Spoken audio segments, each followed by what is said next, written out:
Hello students welcome to study collective YouTube channel so आज आम पढ़ा गोटे न्यू चैप्टर कौन ना प्रेसिडेंट बा राष्ट्रपति कौन राष्ट्रपति। तो आज आम पढ़ा राष्ट्रपति विषय तो आम जमी जाचु भारत एक संघीय राष्ट्र माने कौन ना यूनियन ऑफ स्टेट माने राज्य मानकर समष्टि बा यूनियन ऑफ स्टेट आम आगुरी पढ़ी सारी जे इंडिया इज ए यूनियन माने इंडिया केमती गठित होती ना यूनियन ऑफ स्टेट मान द्वारा गठित होती नुह कि। तो आम जमी जाचु आगुरी जो आमर 29टा स्टेट रही एंड 7टा यूनियन टेरिटोरीज रही। तो यही सब एम सब नहीं कौन है ना आम इंडिया गठित होती कौन गठित होती आमर जो इंडिया रहा से आम इंडिया आम गठित होती बुझीपार। देन कौन हो ना जो केंद्र हो कि राज्य हो तो समस्त गोटे गोटे सब प्रत्येक स्तर में कौन रोचे ना गोटे लेखाएं सरकार रोचे ठीक से प्रत्येक सरकार कौन रोचे ना 3टी लेखाएं अंग भी अच्छी जमीक आम फास्ट पढ़ी जो कार्यपालिका व्यवस्थापिका न्यायपालिका जो पढ़ी मन अच्छी ना तो से सब रोचे। तो एबे कौन हो ना जो आम केंद्रीय स्तरीय जो कार्यपालिका रहिले तांकर कौन रोचे जो केंद्रीय स्तरीय कार्यपालिका रहिले से कौन मान रोचंती ना भारतर राष्ट्रपति रोचंती भारतर उपराष्ट्रपति रोचंती देन आमर जो प्रधानमंत्री रोचंती देन आमर जो मंत्री जो परिषद रहिला जो असेंबली रहिला सेटा मध्य ए मानकु नेकी कौन होची ना गठित हेउची बुझिपारला। तो राष्ट्रपति होउचंती कौन ना सी होउचंती केंद्रीय स्तरीय कार्यपालिकार नामक मात्र मुख्य अटंती नुह कि। तो ये सब रहिला तो एबे चलते आम देखिया। तो एठी जमती लेखा अछि India adopted the parliamentary system of government under which president is the head of the state but he is a nominal head but de jure the real power lies in the hands of prime minister head of the जी की head of the government who is de facto ruler.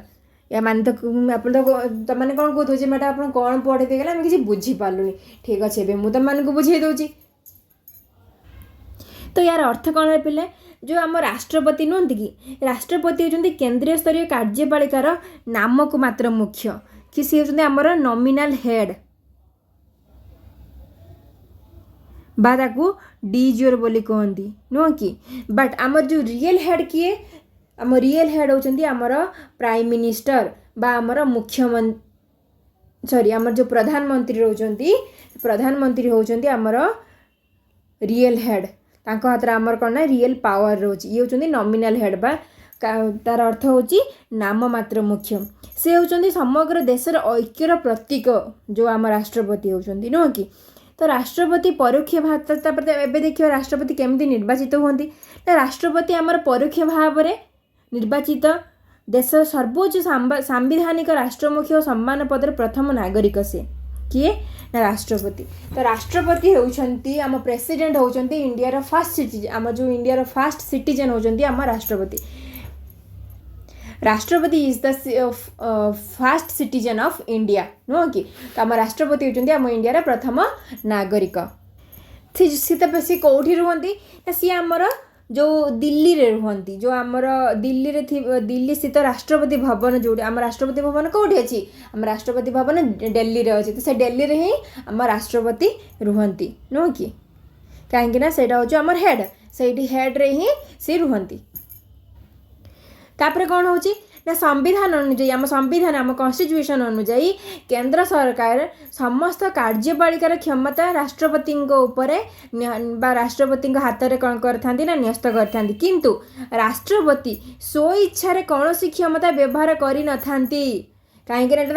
निज जमीक आम निज property नुह ना कि आम निज इच्छा आम व्यवहार करदे ठीक सेमती कौन करथांती ना राष्ट्रपति निज इच्छा कौन सी काम करि नथांती बुझिपारल। तेबे से केमिति करिथांती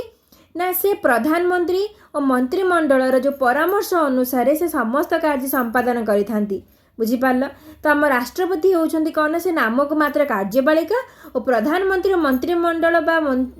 जो जो रहिला मंत्री परिषद होउछंती समान होउछंती वास्तव कार्यपालिका बुझिपारल। देन ए राष्ट्रपति जो प्रेसिडेंट एटा आम जो पार्ट रही जो शेड्यूल रही तो ये केते नंबर पार्ट रे अच्छी ना पार्ट भी रे अच्छी Part V of Indian Constitution deals with the Union Executive, Article 52 to 78. Union executive comprises of the president, the vice president, the prime minister, the council of minister and the attorney general of India. तो यहाँ आमर part भी रे रोची पंचम भाग रे रोची आउ union executive जो रहिला तारे को आर्टिकल रोची ना आर्टिकल 52 to 78 रोची तो मुझे एमती कहली कि यहाँ आमर जो राष्ट्रपति जो होउछन से नामक मात्र कार्यपालिका किंतु किए ना आमर जो प्राइम मिनिस्टर रहिले जो मुख्य सॉरी प्रधानमंत्री रहिले जो मंत्रिमंडल रहिला जो मंत्री परिषद रहिला तो ये माने होउछन्ती कोन ना आमर वास्तव कार्यपालिका कहार ना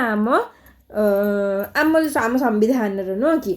देन एटा कोन होउची ना under chapter 1 of part B provisions regarding qualification, election, impeachment, etc. of the President of India are provided article 52 to 62. तो आमर प्रेसिडेंट केते रु केते आर्टिकल अछंती ना 52 रु 52 रु 62 अछंती बुझिपारल तो से कौन कौन सब इनक्लूड कराउची तांकर क्वालिफिकेशन तांकर इलेक्शन तांकर इम्पिचमेंट यही सब जो रहिला जो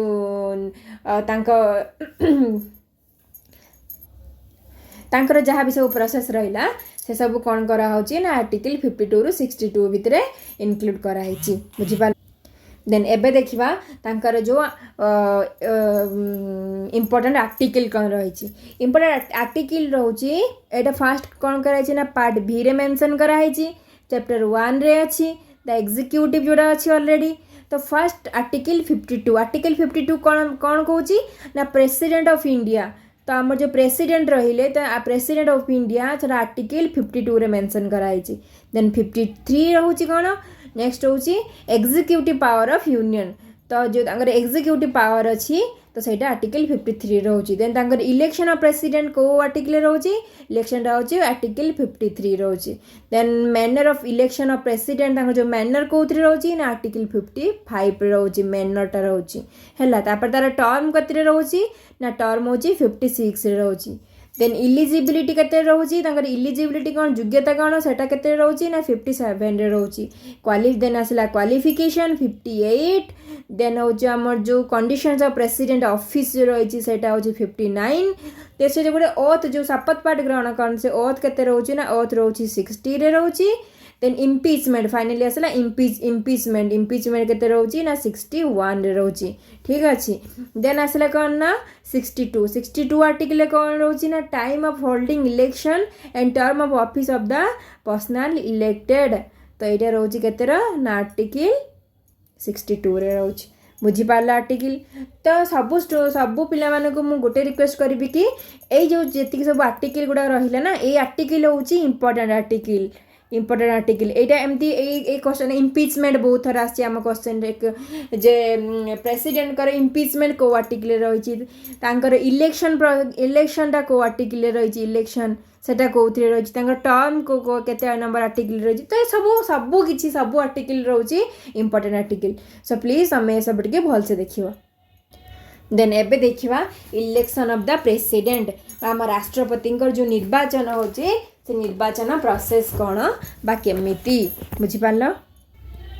तो आमर जो राष्ट्रपति रहिले से कौन ना राष्ट्रपति जो भारत राष्ट्रपति रहिले से लोक मानक द्वारा परोक्ष भाव निर्वाचित होती केमिति ना लोक मानक द्वारा परोक्ष भाव निर्वाचित होती संसदर उभय सदन बा दिल्ली और पंडिचेरी समेत जो समस्त राज्य विधानसभा गुड़िक रहा निर्वाचित सदस्य मानक नहीं कौन हुए ना आम राष्ट्रपति निर्वाचित हुंती जोड़े कि ये मेंशन कर सारी चलन देखा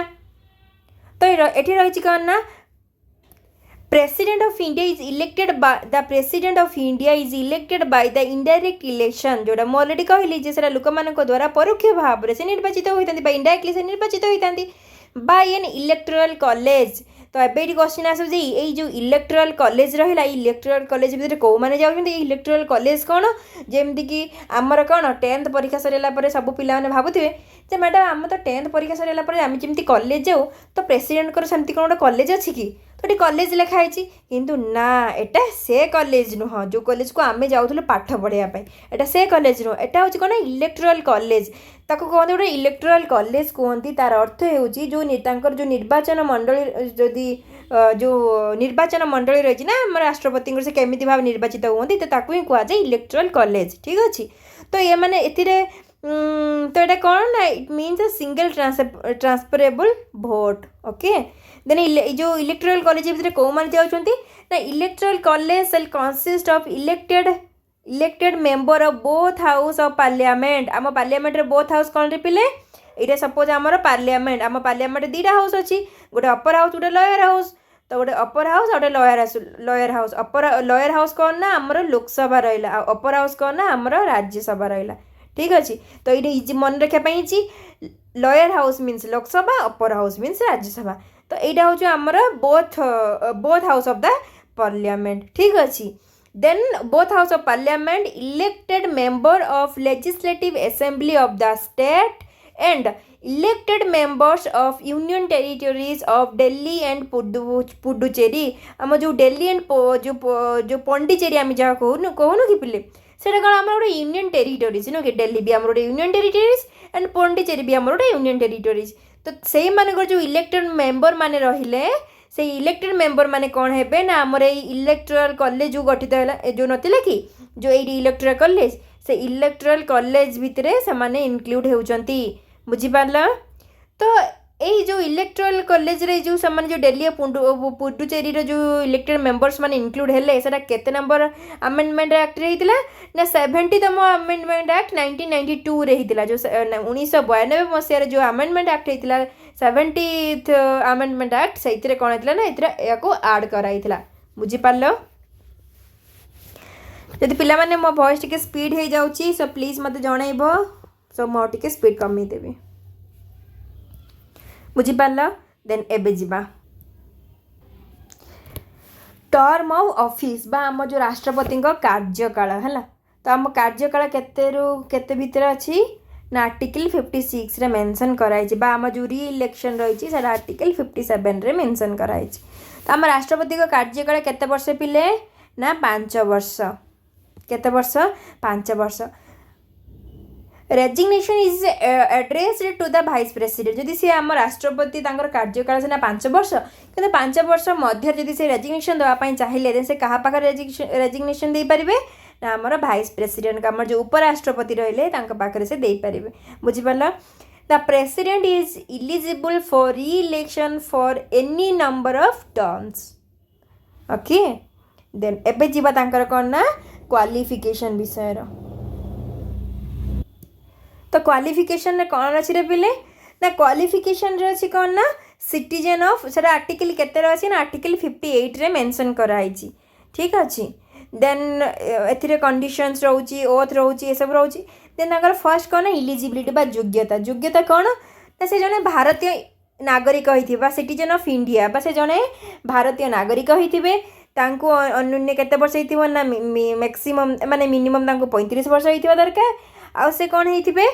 ना सी जने लोकसभा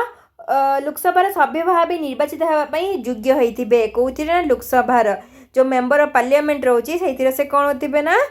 गोटे जो सभ्य बा प्रार्थी होगापी से योग्य होथिबा दरकार बुझिपाले पिले। तापर कौन रोचे ना जड़े व्यक्ति राष्ट्रपति निर्वाचन प्रार्थी हो पारिबे नाही जदि से केंद्र और राज्य सरकार अधीनस्थ थिबा कौनसी संस्था बा अनुष्ठान रे लाभजनक पदवी अनुष्ठित होइथिबे एटा गोटे मोस्ट इंपोर्टेंट पॉइंट। तो ये टिके समस्त मन रखिबो। तो से जदि एई सबरे से अधिष्ठित होइथिबे ना तो तबे से जने राष्ट्रपति भाव में निर्वाचित हो पारिबे नाही बुझिपारलो। देन पिला आम कौन पढ़िलु ना राष्ट्रपति जो राष्ट्रपति जो इलेक्शन पढ़िलु से केमती इलेक्टेड हुअंती इलिजिबिलिटी पढ़िलु टर्म्स एंड कंडीशन पढ़िलु क्वालिफिकेशन पढ़िलु।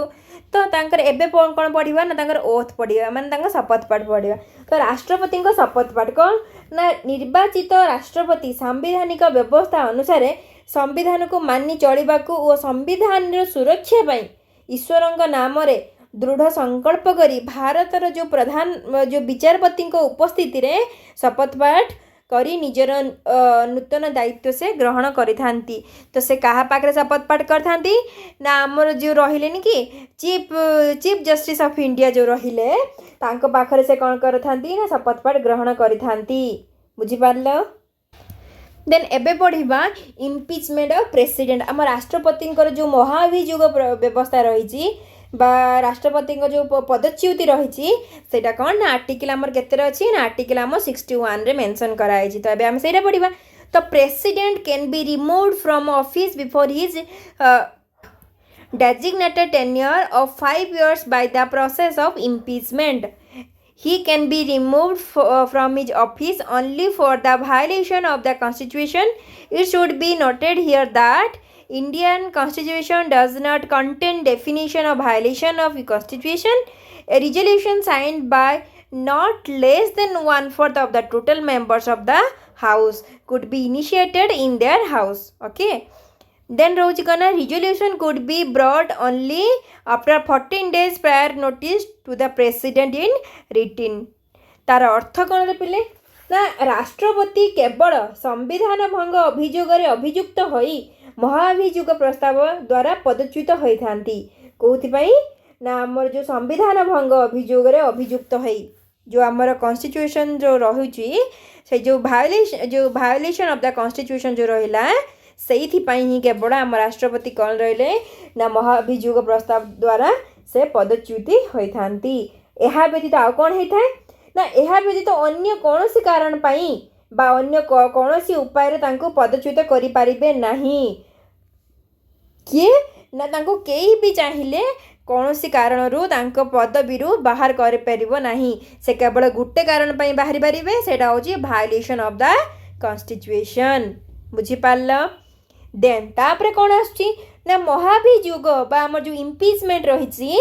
एक अर्ध न्यायिक जटिल प्रक्रिया कौन ना गोटे अर्ध न्यायिक जटिल प्रक्रिया तापरे कौन होची ना प्रथमे संसदर जेकोसी गृह रे सर्वमोट सभ्य संख्यार 1/4 बा 1/4 ऑफ द टोटल मेंबर केते ना 1/4 ऑफ द टोटल मेंबर कौन करथांती ना 14 दिन पूर्व गोटे लिखित नोटिस दे थांती केते दिन पूर्व ना 14 दिन पूर्व 14 डेज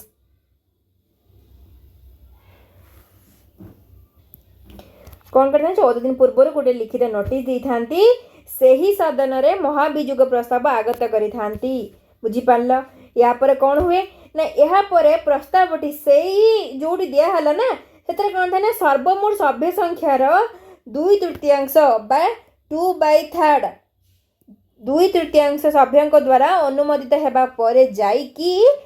सेटा अन्य ग्रह को अभियोगर अनुसंधान पई पठा जाए बुझी तापरे भी सरी न थाए हमर जो प्रेसिडेंट कर इम्पीचमेंट तो तापरे कौन करा जाए ना जो 1/4 ये हे गले ना मेंबर हे गले तापरे भी सर न थाए ताको 14 दिन पई पठा जाए लिखित गोटे लिखित नोटिस पठा जाए तापर से कौन है ना 2/3 जो 2/3 सभ्यों द्वारा से अनुमोदित है गोटे आ गोटे गृह को बा गोटे हाउस को सेटा कौन करा जाए ना इन्वेस्टिगेशन पई पठा जाए जे सर इन्वेस्टिगेशन करा हबो कि एटा ठीक ना कौन कौन रही कौन ना से डिटेल्स से गोटा कौन करना इन्वेस्टिगेशन करा जाए तापर कौन हुए ना सेठार कौन हुए ना महाभियोग प्रस्ताव उपर अनुसंधान कला बेले राष्ट्रपति चाहिए जदि से निजे बा तांकर प्रतिनिधि सेटारे उपस्थित रही निजर पक्ष उपस्थापन मध्य करि पारिबे नुह कि तापर कौन हुए ना तार जो इन्वेस्टिगेशन हुए इन्वेस्टिगेशन पर कौन हुए ना सर्वमोट बा टोटल जो मेंबर रहिले तार 2/3 सभ्य जो रहिले तांको समर्थन रे महाभियोग प्रस्ताव को अनुमोदन करती ताहाले माने तापर कौन हुए ना से दिन राष्ट्रपति पदच्युत होइथांती जो 1/3 मेंबर आमर जो रहिले 2/3 लोक जो रहिले 1/3 मेंबर से समर्थन करने द्वारा महाभियोग प्रस्ताव जो हुए से जो राष्ट्रपति था से पदच्युत हुअंती बुझीपार तो सेमिति देखापी गले आज पर्यंत भारत में कौन सी राष्ट्रपति विरुद्ध में महाभियोग प्रस्ताव आगत करा जाई नहीं तो आज पर्यटन जब आम संविधान जब आम कन्स्टिट्यूशन है तो आम जो संविधान जब तैयारी है सेबू आज जाए बोधे कहार भी एत महाभियोग प्रस्ताव आगत करा जाई नहीं तो मुझे जानी आगत करा जाई नहीं इटा मु कन्फर्म अच्छी ठीक अच्छे देन नेक्स्ट इजबा देन आम नेक्स्ट पढ़ा कौन ना राष्ट्रपति पावर पढ़ा कौन ना पावर पढ़ा ठीक अच्छे तांकर जो क्षमता रहिला से क्षमता विषय पढ़ा तो राष्ट्रपति कौ कौ सब क्षमता अच्छी तो जब आम देखापी जी आम जो प्रेसिडेंट रहिले प्रेसिडेंट कौन कौन रोचे ना जो ये होती प्रेसिडेंट तांकर कौन रोचे फास्ट जो एग्जीक्यूटिव पावर रोचे तांकर देन तांकर लेजिस्लेटिव पावर जो लेजिस्लेटिव पावर रोची देन तांकर फाइनेंशियल पावर रोची देन तांकर जुडिशियल पावर रोची देन तांकर स्पेशल पावर रोची कौन ना वीटो पावर मध्य रोची देन तांकर जो ऑडियंस पावर रोची देन तांकर इमरजेंसी पावर रोची देन कौन ना डिस्क्रिशनरी पावर रोची देन मिलिटरी पावर रोची देन कौन रोची ना डिप्लोमेटिक पावर रोची तो ये सब बहुत गुड़ा पावर का रोची ना आम प्रेसिडेंट कर रोची यही सब पावर क्या रोची ना आम प्रेसिडेंट कर रोची देन ये जो मोस्ट इंपोर्टेंट पावर कर ना वीटो पावर ये जो वीटो पावरटा रहिला तांकर एटा मोस्ट इंपोर्टेंट पावर देन जो इमरजेंसी पावर रहिला इमरजेंसी पावर मुख्यतः केते प्रकार सी भी पुणी गोटे पार्ट अच्छी से मुख्यतः 3 प्रकार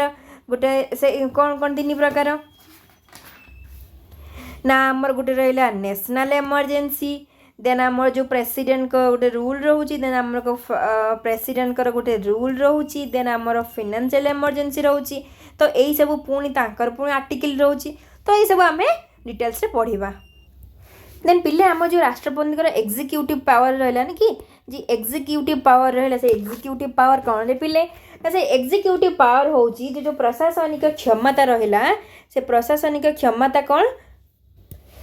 ना भारतर राष्ट्रपति केंद्र कार्यपालिकार वास्तव मुख्य हो न से निजे प्रत्यक्ष भाव में कौन सी प्रशासनिक क्षमता प्रयोग करती नहीं जेहेतु तांको पाखरे गोटे क्षमता रही किंतु से तांको निज इच्छा कौन सी क्षमता एप्लाय करि पारिबे नहीं से कौ मानक परामर्श द्वारा करेंगे ना तांकर जो मंत्रिमंडल रहिला मंत्री परिषद रहिला मुख्यमंत्री रहिले सॉरी प्रधानमंत्री रहिले तो से मानक सब से नहीं से गोटे डिस्कशन करती तो डिस्कशन जहाँ भी आउटपुट बाहर तापर जाकि से डिसाइड करेंगे से कौ क्षमता एप्लाय करेंगे कहा उपरे ना आमर जो संविधान जो रहिला से कौ क्षमता एप्लाय करेंगे से से आमर कौन करती ना डिसाइड करती बुझीपार तो ये तांकर कौन ना एग्जीक्यूटिव पावर जो एग्जीक्यूटिव पावर रहिला बुझीपार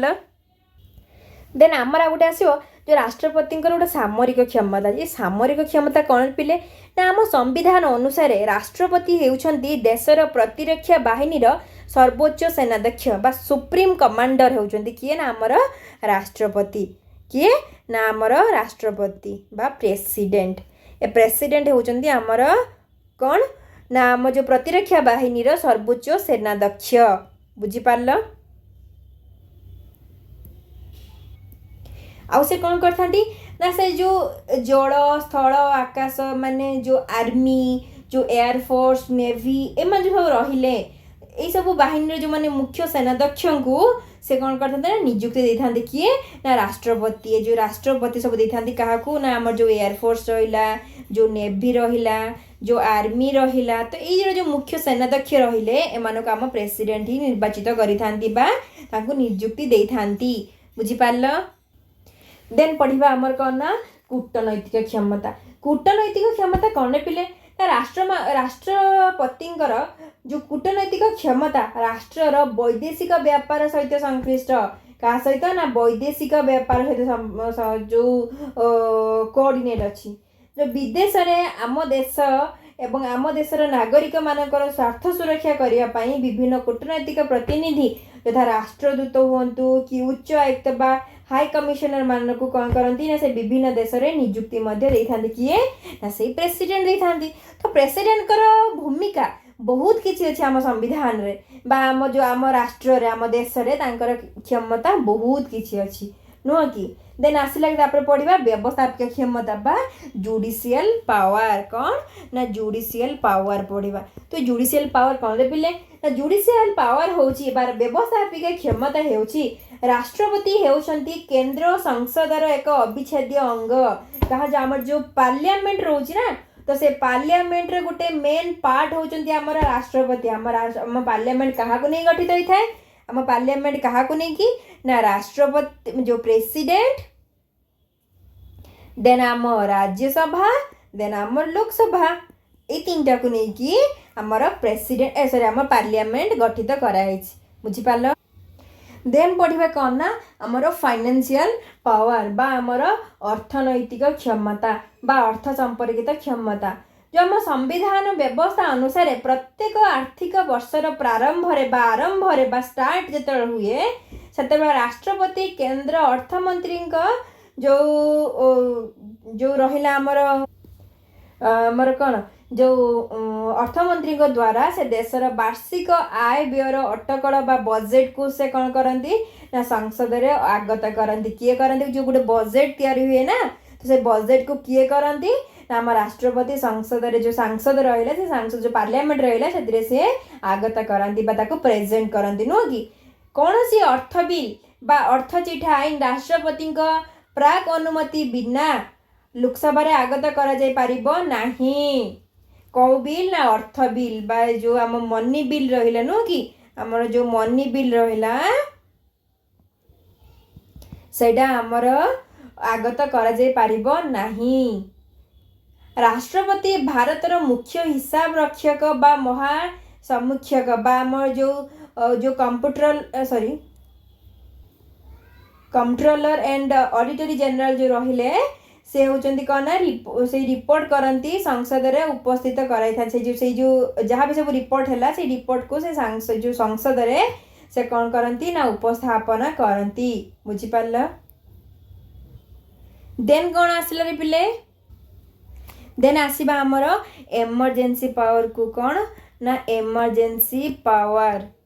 तो इमरजेंसी बा जो जरूरी कालीन पावर केते प्रकार ना तीन प्रकार फर्स्ट होची नेशनल इमरजेंसी बा जातीय जरूरी परिस्थिति एइरे जो फर्स्ट हमर नेशनल इमरजेंसी एरा आर्टिकल केते अछि ना 352 आर्टिकल रे मेंशन कराई छी केते 352 352 धारा रे एरा मेंशन कराई छी बुझी पाल तो नेशनल इमरजेंसी रे केते बेली ताको अप्लाई करा हुए जिते बड़े राष्ट्रपति को जो राष्ट्रपति दले फील करती जे समग्र भारत वर्ष पाई यार कौन सी अंचल निरापत्ता बा युद्ध बा बाह्य शत्रु आक्रमण रु आम देश मध्य संगठित सशस्त्र आम देश मध्य जो कौन जो देश उपर आक्रमण कर जो आशंका रही जदि आशंका से करती तो सेतेबेले से कौन करती ना से समग्र देश रे एक जातीय जरूरी परिस्थिति घोषणा करती आ से कौन करती ना मंत्रिमंडल लिखित परामर्श क्रमे ही केवल राष्ट्रपति संविधान धारा 352 अनुसार से कौन करें ना जातीय जरूरी परिस्थिति घोषणा करें किए ना आमर प्रेसिडेंट आम प्रेसिडेंट चाहिए ही से केवल आमर जातीय जो नेशनल इमरजेंसी रही ताकू से एप्लिकेबल बा को एप्लाई करी पारिबे बुझी पाल देन हो ना प्रेसिडेंट को जो रूल रोची 300 धारा 356 अनुसार से कौन करती ना धारा 356 अनुसार से कौन करती ना संसद उभय गृह द्वारा 2/3 माने जो 2/3 अंश संख्यागरिष्ठ भोट समर्थन रे से थरे अनुमोदित हेले जातीय जरूरी विपर्यस्त होईछि बोली तारे से कौन करती ना राष्ट्रपति 356 धारा अनुसार से जातीय जरूरी परिस्थिति मध्य घोषणा करी पारिबे यही प्रकार जरूरी परिस्थिति कौन कहती ना स्टेट इमरजेंसी बोली कहती बुझे गोटे हूँ आम नेशनल इमरजेंसी गोटे स्टेट इमरजेंसी आ गोटे रहा गोटे फाइनेंशियल इमरजेंसी ये तीनटा इमरजेंसी आमर रहा बुझिपार देन एबे कौन रोची ना फाइनेंशियल इमरजेंसी तो फाइनेंशियल इमरजेंसी कौन जितेबाला राष्ट्रपति फील माने जो हृदयंगम करती जे भारतर आर्थिक स्थिरता विपन्न और आर्थिक परिस्थिति विपर्यस्त होईछि सेतेबेले ही से धारा संविधान धारा 360 बल से कौन करती ना आर्थिक जरूरी परिस्थिति घोषणा करिथांती किए ना आमर प्रेसिडेंट बुझिपार ए प्रेसिडेंट ही एटा आर्टिकल 360 रे मेंशन कराई बुझिपार तो पिले आम जो प्रेसिडेंट जो भेटो पावर पड़े भाई सामरिक क्षमता जो पढ़ले कि से भेटो पावर कौन रे पिले से भेटो पावर जो रहिला